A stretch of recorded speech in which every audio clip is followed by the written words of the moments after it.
स्वस्थानी व्रत कथा नेपाल में एक बहुत ही दिल से मानी जाने वाली कहानी है। यह कथा सदियों से चली आ रही है और आज भी उतनी ही प्रासंगिक है जितनी पहले थी। नेपाली हिंदुओं के लिए इसका बहुत बड़ा धार्मिक और सांस्कृतिक महत्व है।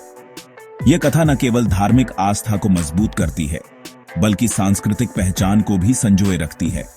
यह पवित्र कथा ज्यादातर माघ महीने में परे ही जाती है, जो सामान्यतः जनवरी से फरवरी के बीच आता है। इस समय पूरा वातावरण धार्मिक उत्साह से भर जाता है।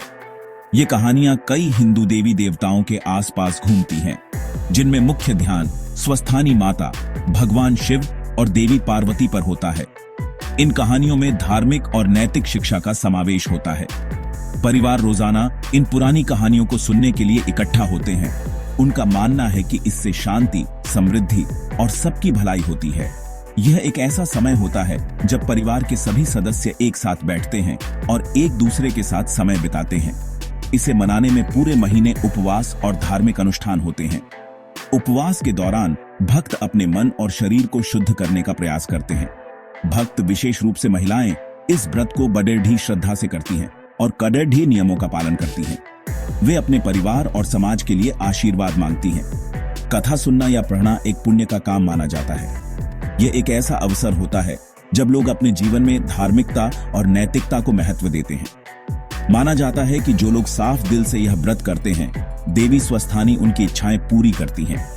भक्तों का विश्वास है कि यह व्रत उनके जीवन में सुख और समृद्धि लाता है। इन कहानियों में नैतिक पाठ और आध्यात्मिक मार्गदर्शन भरा होता है, जो इन्हें आज भी प्रासंगिक बनाता है। यह एक ऐसा माध्यम है जिससे नई पीढ़ी को नैतिक और धार्मिक शिक्षा मिलती है। स्वस्थानी व्रत कथा सिर्फ कहानियों का संग्रह नहीं है, यह एक जीवित परंपरा है जो परिवारों और समुदायों को एक साथ जोड़ती है। यह एक ऐसा समय होता है जब लोग अपने सांस्कृतिक और धार्मिक मूल्यों को पुनः जागृत करते हैं। इस कथा की शक्ति इसकी क्षमता में है कि ये भक्ति जगाती है और पीढ़ी दर पीढ़ी सांस्कृतिक मूल्यों को मजबूत करती है।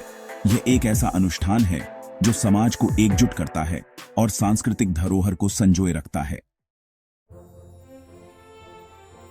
भगवान शिव और देवी पार्वती की गहरी प्रेम कहानी एक पिछले जन्म से शुरू होती है। देवी पार्वती पहले प्रजापति दक्ष की बेटी सती देवी के रूप में जन्मी थीं। सती देवी अपने पिता की मर्जी के खिलाफ भगवान शिव की बहुत बड़ी भक्त थीं। दक्ष शिव को सही जोड़ी नहीं मानते थे। उन्हें लगता था कि शिव एक जंगली तपस्वी हैं। इसके बावजूद सती देवी का दिल सिर्फ शिव के लिए धड़कता था और उन्हें अपने पति के रूप में पाने के लिए उन्होंने कठोर तपस्या की। उनका मिलन बहुत गहरे प्यार का था, लेकिन दक्ष की नाराजगी एक दुखद घटना का कारण बनी। सती देवी ने अपने पिता के घमंड के विरोध में खुद को आग लगा ली, जिससे पूरा ब्रह्मांड हिल गया और शिव का गुस्सा फूट पड़ा। सती देवी के आत्मदाह के बाद भगवान शिव बहुत ज्यादा दुहक और गुस्से में डूब गए। वो गहरी ध्यान में चले गए, जिससे ब्रह्मांड का संतुलन बिगड़ गया। सती देवी का पुनर्जन्म पार्वती के रूप में हुआ, जो हिमवत और मैनावती की बेटी थीं। बचपन से ही पार्वती ने भगवान शिव के लिए गहरी भक्ति दिखाई। उन्होंने सच्ची भक्ति और कठोर आध्यात्मिक अनुशासन से उनका दिल जीतने का फैसला किया। पार्वती ने कठोर तपस्या की और दुनिया के सारे सुख त्याग दिए। उनकी भक्ति शुद्ध और निस्वार्थ थी, जिसका मकसद शिव को अपने पति के रूप में पाना था। देवता और ऋषि मुनि पार्वती की अनोखी तपस्या देखकर बहुत प्रभावित हुए। उनकी तपस्या सिर्फ प्यार के लिए एक व्यक्तिगत खोज नहीं थी, यह ब्रह्मांड के लिए जरूरी था। पार्वती की तपस्या बहुत ही मुश्किल थी, जिससे उनके शारीरिक और मानसिक सहनशक्ति का परीक्षण हुआ। उन्होंने एक साधु का सादा जीवन अपनाया, घंटों तक बिना हिले डुले ध्यान करती थीं। उनका शरीर कमजोर हो गया, लेकिन उनकी आत्मा मजबूत रही। भगवान शिव उनकी कठिन तपस्या के बारे में जानते थे, इसलिए उन्होंने उनकी भक्ति को परखने का फैसला किया। एक जवान ब्राह्मण का रूप लेकर उन्होंने शिव की बुराई की ताकि पार्वती का मन बदल जाए, लेकिन पार्वती टस से मस नहीं हुई और उन्होंने मजबूती से शिव का बचाव किया। उनके अटूट जवाब से शिव बहुत प्रभावित हुए। उनके प्यार की पवित्रता को समझकर शिव ने अपना असली रूप दिखाया और उनसे शादी करने के लिए मान गए। यह पार्वती की तपस्या की लंबी यात्रा का सफल अंत था। शिव के पार्वती का हाथ थामने की खबर से बहुत ज्यादा खुशी हुई। दिव्य शादी की तैयारियां बड़े जोश के साथ शुरू हुईं। हिमवत ने समारोह के लिए शानदार इंतजाम किए। शिव की बारात अनोखी थी, जो उनके असामान्य स्वभाव को दिखाती थी। शिव अपने खास कपड़ों में सज धज कर आए, जिसे देखकर पार्वती के कुछ रिश्तेदार हैरान रह गए। शादी की रस्में पारंपरिक तरीके से हुईं और उन्हें भगवान ब्रह्मा ने करवाया। जैसे ही शिव और पार्वती ने वचन लिए, पूरा ब्रह्मांड खुशी से झूम उठा। उनकी शादी ने ब्रह्मांड में संतुलन वापस ला दिया। उनकी प्रेम कहानी भक्ति की ताकत और दिव्य प्रेम की जीत का सबूत है। स्वस्थानी व्रत पूरे एक चंद्र माह तक मनाया जाता है। यह एक महत्वपूर्ण धार्मिक अनुष्ठान है जो नेपाल में गहरे धार्मिक और सांस्कृतिक महत्व रखता है, जो पौष शुक्ल पूर्णिमा से शुरू होकर माघ शुक्ल पूर्णिमा को खत्म होता है। इस अवधि के दौरान भक्तगण अपने जीवन को पूरी तरह से धार्मिक गतिविधियों में समर्पित कर देते हैं। भक्त उपवास, प्रार्थना और स्वस्थानी व्रत कथा के पाठ के कड़े नियम का पालन करते हैं। यह एक समय है जब लोग अपने मन और आत्मा को शुद्ध करने का प्रयास करते हैं। उपवास में दिन में सिर्फ एक बार खाना खाया जाता है, जो आमतौर पर शाम को होता है। यह भोजन भी साधारण और सात्विक होता है। इस उपवास का उद्देश्य आत्मनियंत्रण और अनुशासन को बढ़ावा देना है। हर दिन कथा का एक विशेष अध्याय जोर से पढ़ा जाता है। यह कथा देवी स्वस्थानी की महिमा और उनके चमत्कारों का वर्णन करती है। कहानियों में देवी स्वस्थानी की महिमा और दूसरे दिव्य किस्से सुनाए जाते हैं। इन कहानियों को सुनने से भक्तों को आध्यात्मिक शक्ति और प्रेरणा मिलती है। इस महीने घरों का वातावरण भक्ति और श्रद्धा से भरा होता है। हर कोना पूजा और प्रार्थना से गूंजता रहता है। देवी स्वस्थानी की रोज की पूजा में फूल, फल, धूप और पवित्र जल जैसी भेंट होती है। यह पूजा भक्तों के लिए एक महत्वपूर्ण अनुष्ठान है। कई महिलाएं लाल कपड़े पहनती हैं, जो भक्ति और शादीशुदा जीवन की खुशियों का प्रतीक है। यह रंग उनके समर्पण और आस्था को दर्शाता है। यह परंपरा सदियों से चली आ रही है और आज भी उतनी ही महत्वपूर्ण है। स्वस्थानी व्रत में शामिल अनुशासन से आत्मनियंत्रण बढ़ता है और मन शरीर शुद्ध होता है।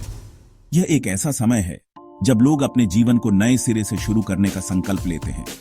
इस व्रत के माध्यम से भक्तगण अपने जीवन में शांति और संतुलन प्राप्त करने का प्रयास करते हैं। जब स्वस्थानी व्रत खत्म होने को आता है, तो कुछ खास अनुष्ठान और भेंट के साथ इसका समापन किया जाता है। यह एक महत्वपूर्ण समय होता है जब भक्तजन अपने पूरे दिल से देवी स्वस्थानी की पूजा करते हैं और उनके आशीर्वाद की कामना करते हैं। आखिरी दिन एक विशेष पूजा बड़े समर्पण के साथ की जाती है। इस पूजा में भक्तजन अपने सभी कष्टों और दुखों को देवी के चरणों में अर्पित करते हैं। भक्त देवी स्वस्थानी के लिए तरह तरह की भेंट तैयार करते हैं। इनमें सेलरोटी, फल और फूल शामिल होते हैं, जो विशेष रूप से इस अवसर के लिए तैयार किए जाते हैं।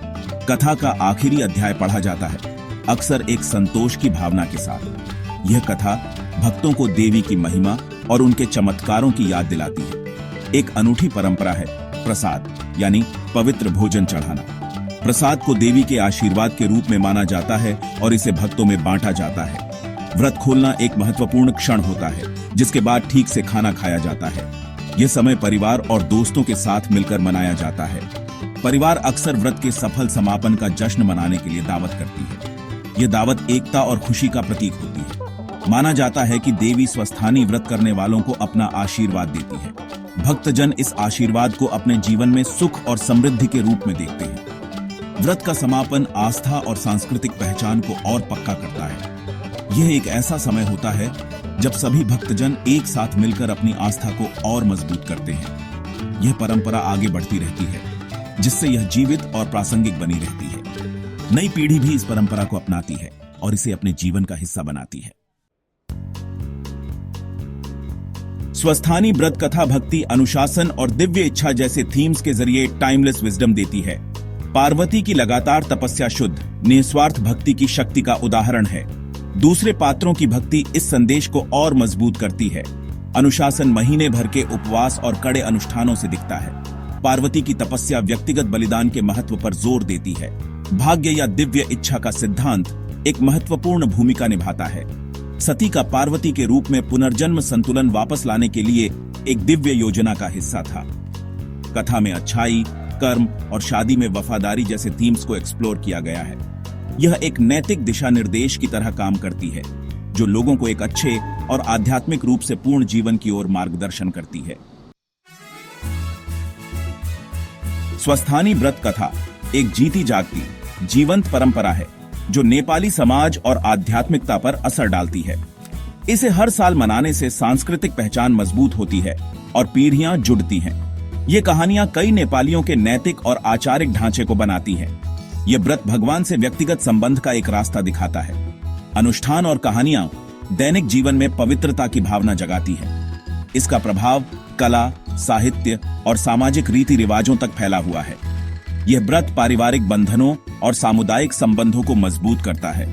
यह लाखों लोगों को प्रेरित करता रहता है, उन्हें मार्गदर्शन और शांति देता है। इसकी हमेशा बनी रहने वाली अपील इसकी क्षमता में है कि यह पीढ़ी दर पीढ़ी लोगों के दिलों को छूती है।